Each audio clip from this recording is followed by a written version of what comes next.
We are live on YouTube here, podcast live on demand, and we are also live here on Facebook. Evan, how we doing, man? And again, Facebook people, you got to click on the link here. I'll put it in the comments to see Evan's pretty face so we can go back and forth on this. Ev, how we doing, man?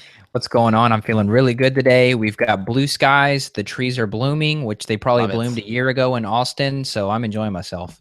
Very good. So we got podcast on demand. So if anyone wants to write in some suggestions as we chit chat here, we'll figure out what exactly we want to talk about moving forward. Yeah, and I might as well post a link over here to my Twitter page and see if people are paying attention over there. That way, if they've got questions, they can get them answered here. Love it. Totally makes sense. Same thing. If anyone on Facebook too ever chimes in first, we can get this thing moving. But let's just talk about some clinical successes in the last week with patients. Any updates from you, man? Yeah, so an interesting update is there's a female client that comes to mind, and she had 7, I believe. I'd have to go look back at her stool test and count, but I believe it was 7 infections, and this was a combination of 2 parasites, which let me just pull it up. That way I'm not just shooting into the dark here, but with these infections, we started a gut protocol and symptom improvement was seen. She was having a lot of irritable bowel symptoms, running to the bathroom. So she showed up with H. pylori, Blastocystis hominis, and Dentamoeba fragilis, and Proteus, and Citrobacter. Wow. And Microsporidia. Somehow calprotectin levels were still low, which is an intestinal inflammation marker that Justin and I look at, but I was surprised. And so anyhow, we put her on this protocol, and this is like 8 weeks. And the H. pylori, while it's still positive, instead of 2 virulence factors, now she's got 1 virulence factor. The level of H. pylori has dropped.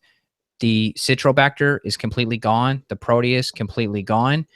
The Blasto is completely gone, but we've still got Dentamoeba. So there's still a parasite, and there's still the H. pylori there. So we've got work to do left. You know, we still got work to do, but yet we've seen 3 or 4 things disappear. And so I think what the takeaway message is for me is that the body's going to heal in an interesting way. It may not heal everything at the same time. Some things may be easier to kill. Some things may disappear first, but you've got to heal yourself, especially your gut, your microbiome. You've got to heal this thing in layers, and that's what we're seeing here.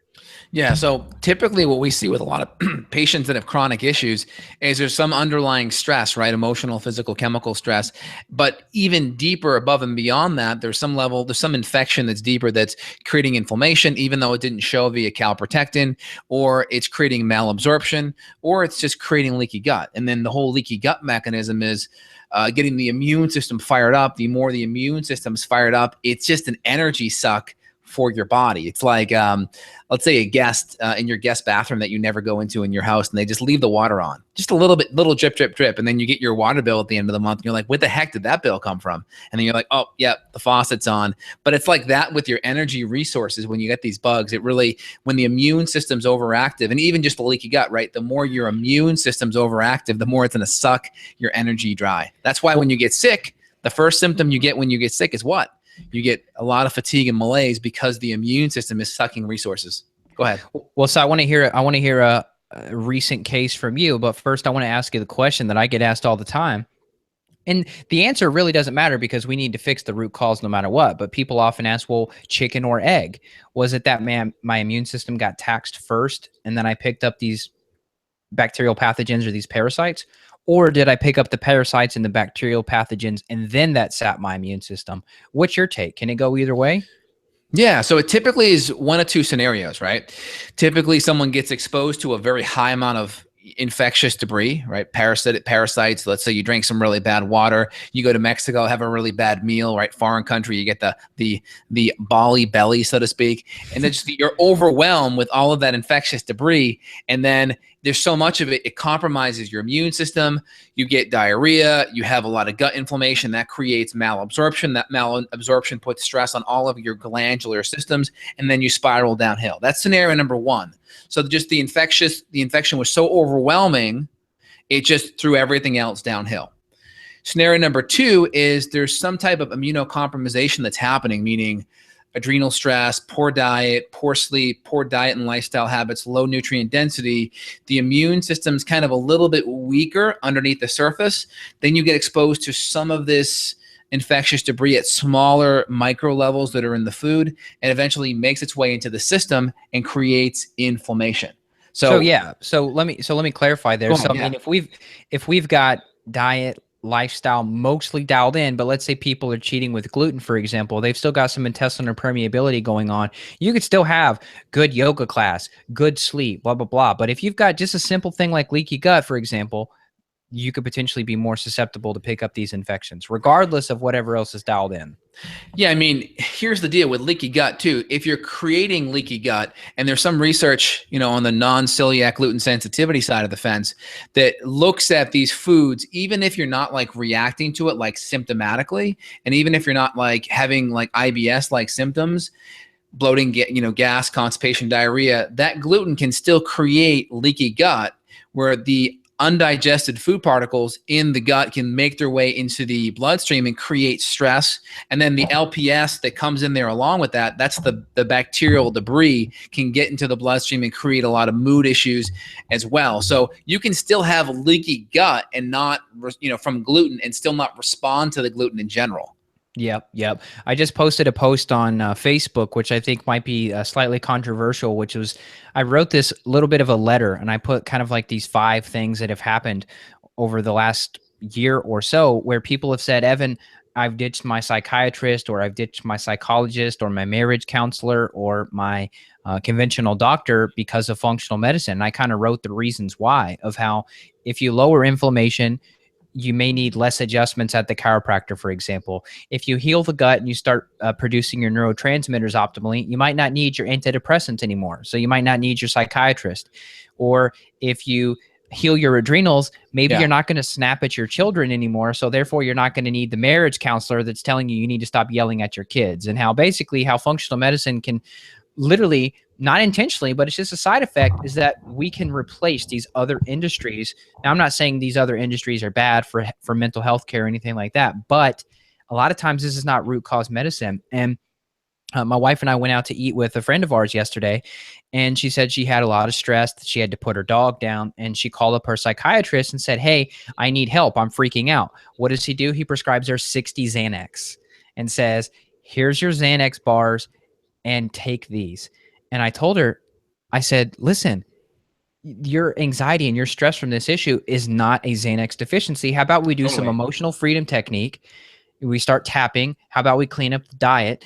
And then before we left out in the parking lot, I had her do the quick coherence technique, the heart math, like the heart focused breathing, and focusing on someone that she loved. And we got done with it. And she said, that was weird. And I said, what happened? And she said, I got tingly and warm. And I said, oh, it worked. And she said, well, what happened? I said, well, you just took yourself out of fight or flight that you've probably been stuck in, which is causing you to be dependent on Xanax. And now we've pushed you into that parasympathetic rest and digest mode, and she feels better. And this is what this is all about. So a little bit of a off subject rant, but I just wanted to mention to people, check out my Facebook post and you'll read about what I'm saying. I'm not saying that these other practitioners out there are garbage. What I am saying is that if you're not getting a practitioner to focus on root cause, even if they are psychiatrists, if they're not a root cause psychiatrist, then what the hell are they doing? It's all about resources, right? And in functional medicine world, we're trying to help enhance your resources. So just like someone with more money in their bank account can buy more things, well, if we enhance our mental, emotional bank account via healthy and diet and lifestyle and functional medicine principles, we have more resources to deal with stress in our life, whether it's family, friends, being a parent, being present for our partner, just being able to do the hobbies and the habits that we have going on in our life. I guess I'm missing my Lord of the Ring movies there, but yeah. So it's all about resources, right? So we have to make sure that we have enough resources in our system so we can allocate them towards these stressors. And I always tell my patients, have you ever tried dealing with stress on 0 night sleep, or try doing your taxes the next day when you're like getting 3 hours sleep? You're just not going to be able to handle it. You don't have the resources. So everything we're trying to do is let's test the resources of our body systems. Let's look where the hormones are at. Let's look where the gut resources are at. Let's look where the detox and nutrient resources are at, and let's support them and let's work on fixing them. Well, the analogy I like to use is we're just using a big spotlight, because a lot of different industries in healthcare, what they do is they use like a little laser pointer or like one of those tiny little keychain flashlights, and they shine something real dimly into one corner. And they're like, oh, Justin, it looks like we found something. We found some anxiety issues. Here's the Xanax. But instead, we come in with a giant spotlight and we're like, whoa, look in this left corner of the microbiome. We've got parasitic and bacterial infections, which can steal your nutrients, can mess up your blood sugar and cause anxiety. Look over here. We've got some adrenal issues. You've got spiking of cortisol that's going to need to be addressed. And then we shine the spotlight over here.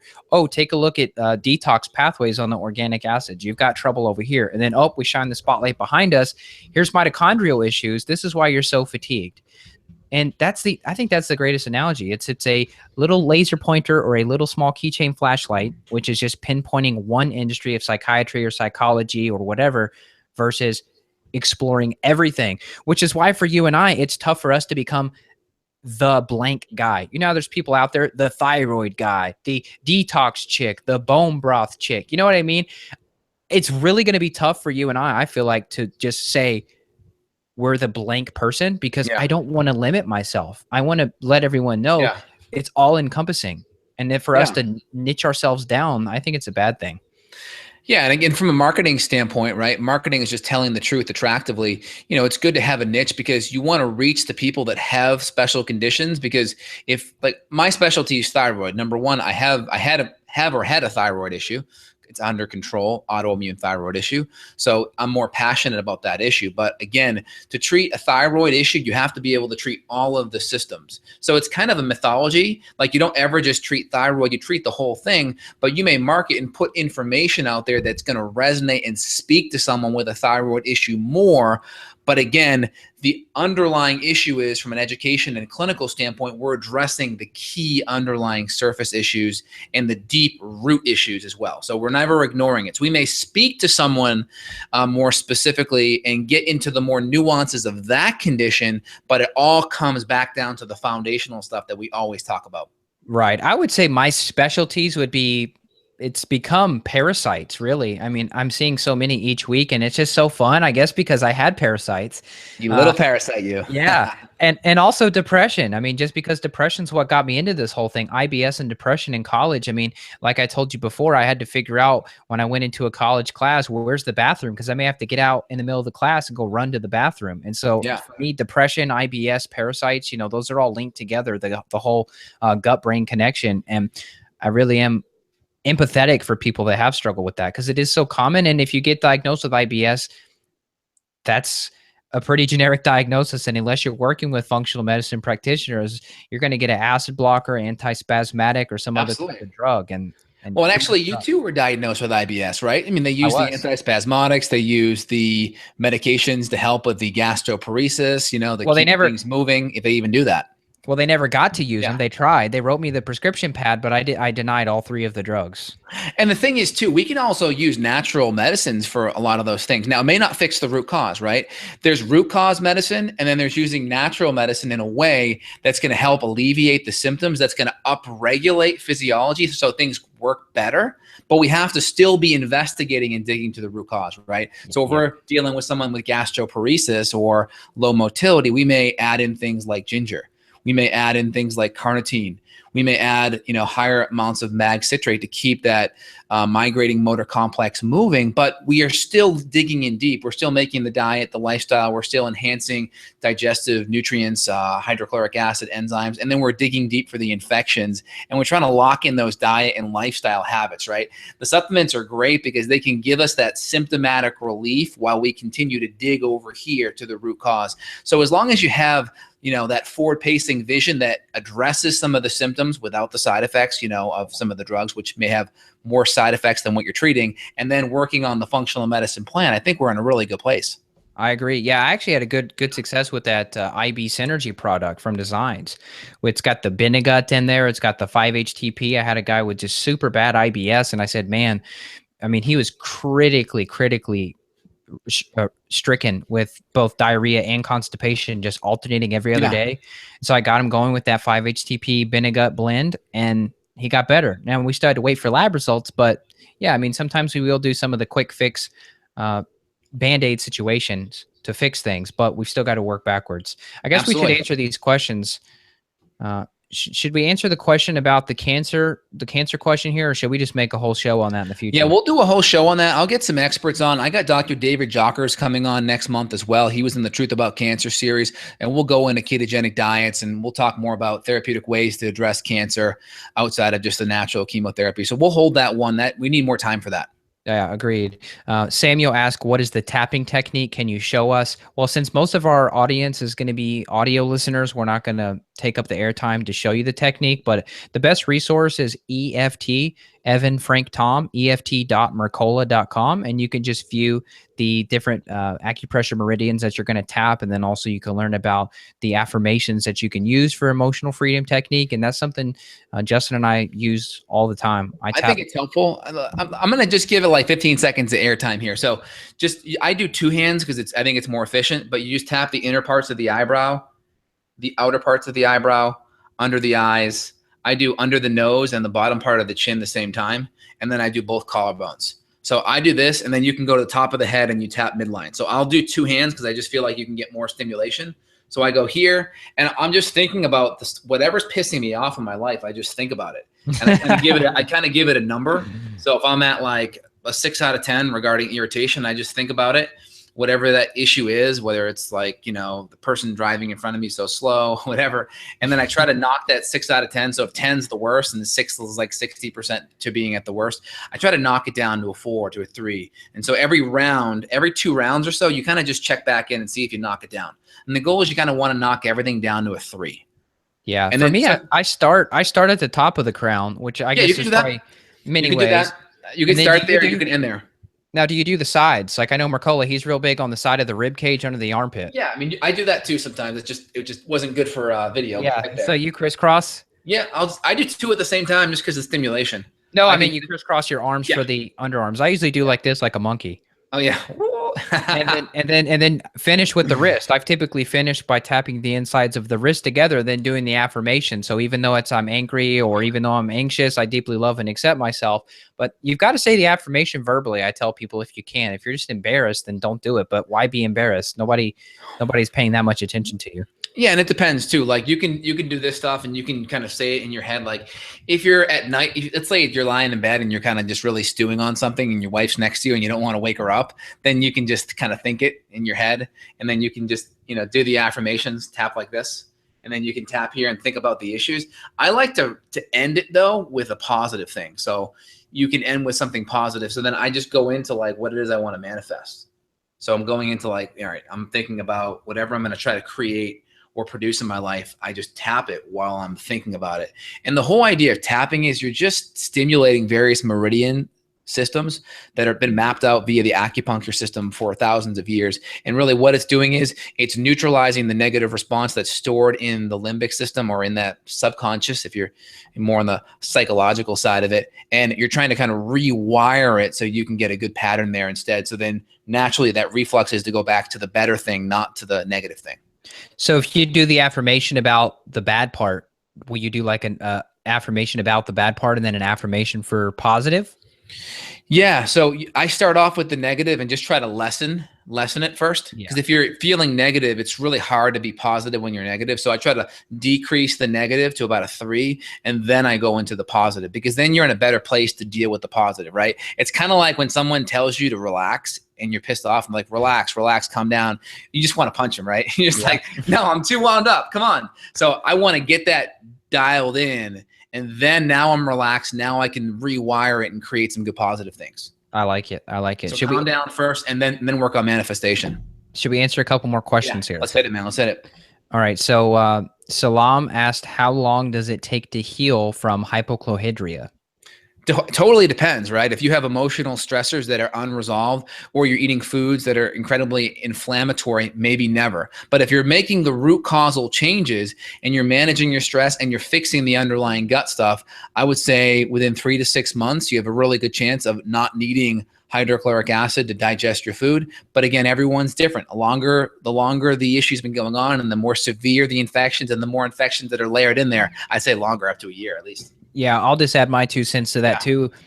If you've had a previous history of prescription acid blockers, proton pump inhibitors, or now what's over the counter like the Xantex or the Tums or anything like that, or if you've had H. pylori, which we've chatted about many times, then I would say it may lengthen that time to fix that stomach acid issue.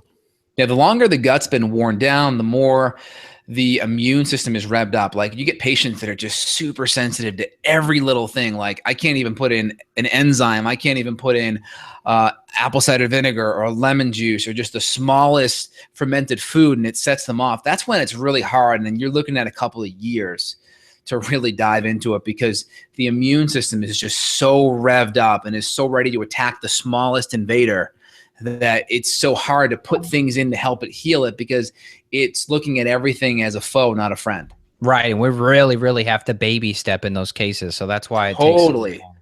Yeah, I mean, just like you heal with, food is medicine there. You go really slow and you do lots of things in broth form and soup form. So it's so palatable. There's very little digestion that has to happen. And typically one supplement at a time, one nutrient at a time, titrate up from low to high. Even if it's something that they can handle, if they go at high dose off the bat, their immune system just freaks out.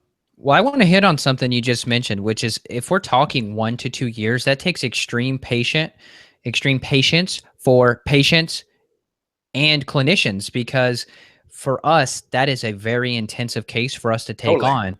And, maybe this is to toot our own horns. Maybe it's just calling out the obvious that we do take the time, with people we're working with. Sometimes it may be 30, 45, even an hour-long call for a follow-up just to take these baby steps, where as let's just say some of the clinicians that we've seen out there, it's too cookie cutter approach and they don't have the mental bandwidth or capacity for empathy to baby step these people. So it's, here's your cookie cutter protocol. Good luck. Where with us, we've really, really, really got to get super detailed. And so this is why if you go and you buy like a Leaky Gut online program or some other type of program and you get limited results and then you come to us, we're not going to be surprised if you suffered through that and you didn't get good results, because at the end of the day, that's why Justin and I haven't created online courses at this point, because it's hard for us to sleep at night thinking that we've created a program that's too cookie cutter.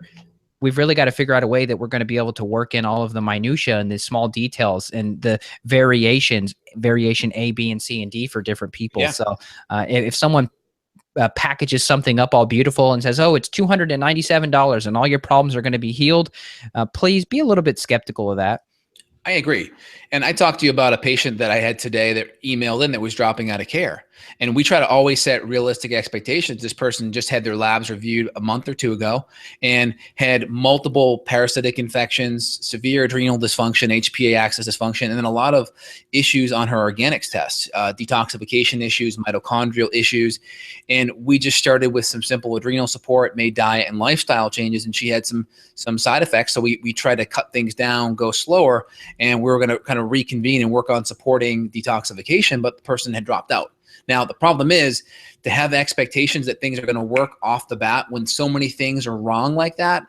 Expectations are incorrect. So a lot of people, they have preconceived notions. Even if you spell it out to them and you let them know, here's where we're at now, here's where we're going, they forget because they want it done now, and they think because things didn't work in that initial experience that there's no way to fix it. So continuing to harp on patients and managing their expectations, even though they have a lot of stuff they're projecting from past failures, we kind of have to get through it and make sure expectations are real, and that make sure they know, hey, here's where we're going now, here's where we're going next. And we have all these things ahead that may have to be dealt with for us to really see great changes.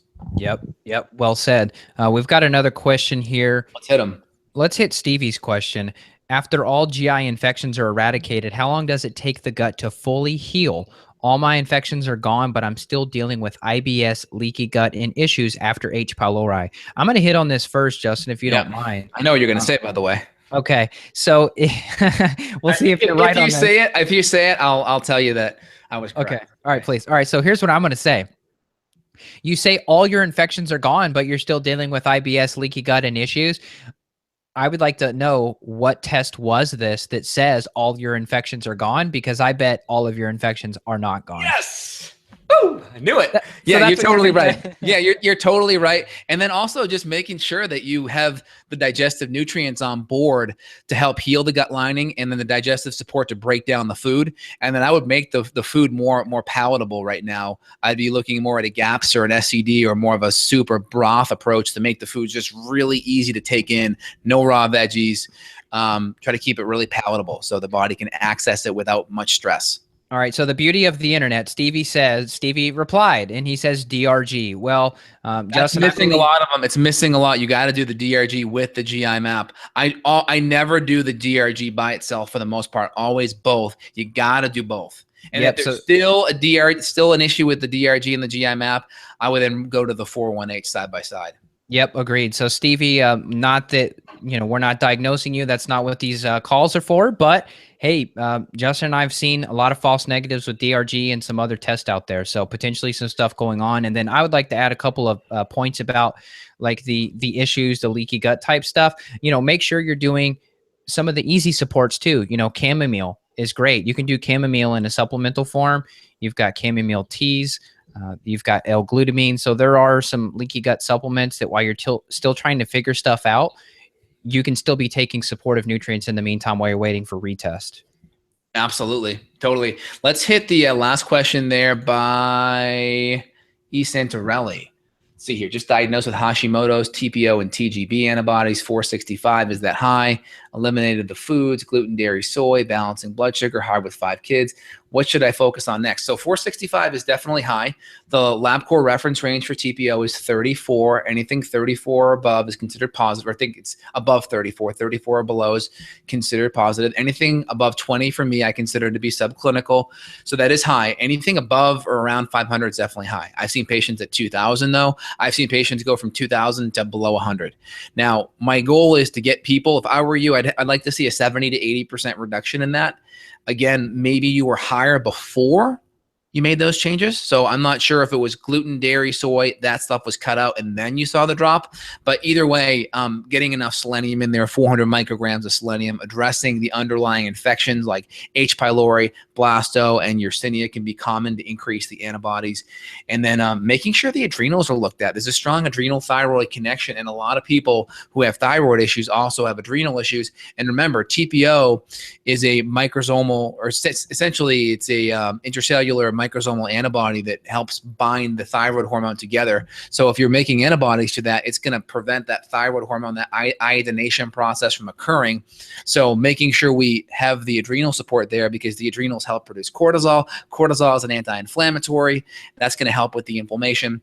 And with the TPO there, you could potentially have increase in hydrogen peroxide, especially if there's small amounts of iodine getting in there. So getting the selenium will help neutralize that hydrogen peroxide into H2O, high quality H2O, which is not going to be as inflammatory. Well said. Yeah. And so Isabella Wentz, I just did a podcast with her a couple weeks ago. Actually, I think that was my last uploaded episode.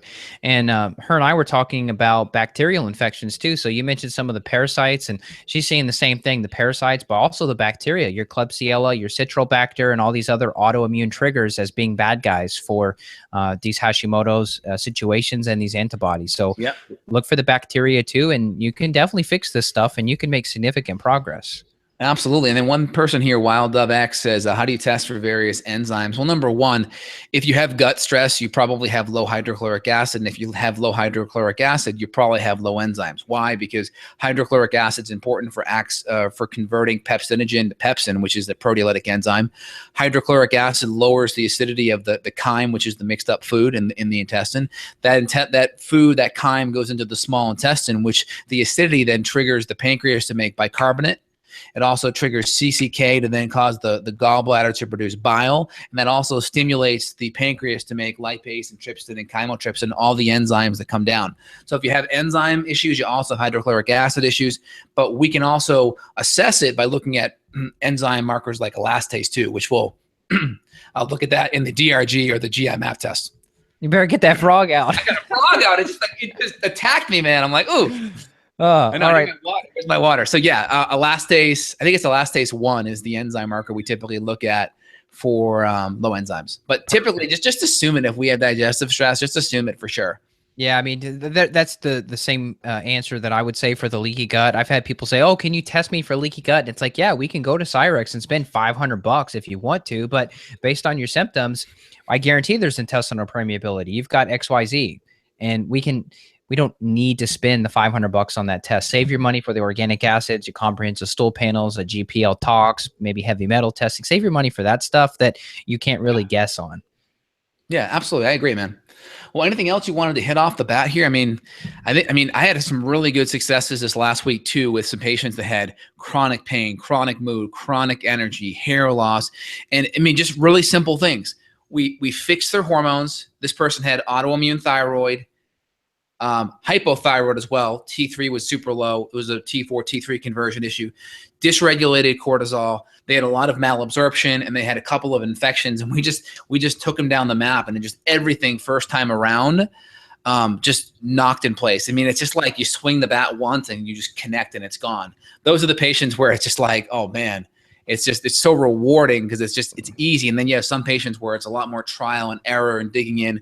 So it's nice to have those home runs every now and then. Oh man, so I had a home run earlier with this guy that I got off the phone with named Dion, and he was on an inhaler, an asthma inhaler, and also I believe he was taking allergy medication, like a prescription allergy medication. Maybe it was one or the other. He alternated, or he was on the inhaler, something, but he was on prescriptions for allergies. And all we did is we cleaned up the diet.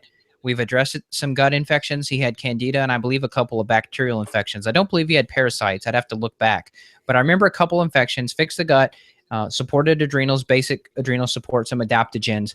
And I talked with him today and he said, Evan, I've not used my medication in the last 6 weeks and everything is blooming here right now. All the trees and plants and everything are blooming. And normally I'm debilitated. He said, I'm completely fine. He said, awesome? How in the world, just by working on the gut and adrenals, am I not allergic to the environment anymore? It's just like, oh, it just makes me feel so good. I see that all the time too. And hydrochloric acid is one of those things that's really great with allergies too. You notice that? Isn't that weird? The digestive enzymes, I told him, I said, man, we've got to keep up digestive enzymes. And then actually I am going to send him a bottle of some of the like natural herbal antihistamines just in case, because he started sneezing on the phone. I'm like, whoa, maybe you're not all the way out of the water yet. Have this on hand in case you need it. So the corticetin, the rutin, some of those. Hispridin. Yeah. The things I love for allergies, number one, just get a really good air filter. I use one by Advanced Air. You can see it at justinhealth.com/shop. Look at approved products. I like it. It's good. Then your natural antihistamine degranulating compounds. In my product, Allerclear, stinging nettle, quercetin, and then you're going to have like some NAC, some vitamin C, and then some potassium bicarb as well. So those are really good. And you can go up to 8. The nice thing about it, just not going to be drowsy. So you can get that nice allergy support without getting the drowsiness. And then really make sure the diet's anti-inflammatory, up the hydrochloric acid, because HCl is really important with with allergies. It's going to make a big difference. Yep. Ginger's phenomenal too for allergies. Really good. I love ginger. So it's a great nutrient. I do teas, ginger kombuchas. There's so much you can do with ginger. Oh yeah. By the way, right after this, I got a new grill. So I'm going to go out. I'm going to grill some grass-fed hot dogs. Right. And then I got some sauerkraut with some mustard, and I got a nice ginger kombucha I'm going to open up. So really excited for my lunch break today. Nice. What kind of grill? Is that one of those pellet jobs? I got a new Weber one just because my other one was 10 years old and the knobs were starting to go. So I got a nice little like Weber Spirit. So it's great. It's got 3 burners. Love it. And then I got a smoker that I use sometimes for ribs on the weekend. It's like a 4-hour job. So it's got to have a day or an afternoon to kind of be at home to enjoy that one. But yeah, so love my grilling. Try not to get things charred. Try to keep the heterocyclic amines and the polyaromatic hydrocarbons to a minimum. Agreed, man. Cool. Well, I don't have anything else on my end. No. Hope you guys are liking these calls here. We want to do more. We want to connect with the listeners. Our purpose really is to serve and to help people get their health back. If people want more feedback or want more kind of like, rolling up the sleeve and specifically diving into your case, go to notjustpaleo.com or justinhealth.com. Click on the schedule buttons and we are here to help you out. Evan, anything else, man? That's it. Have a great day, people. Drink clean water, get rest, reduce stress, be grateful. It's going to go a long way. And then people on Facebook, I'm hoping we can get Evan on here soon. We got to just figure that out. So hopefully soon we'll do that. So Evan, great chat with you, man. We'll talk soon. Take care. Bye. Bye.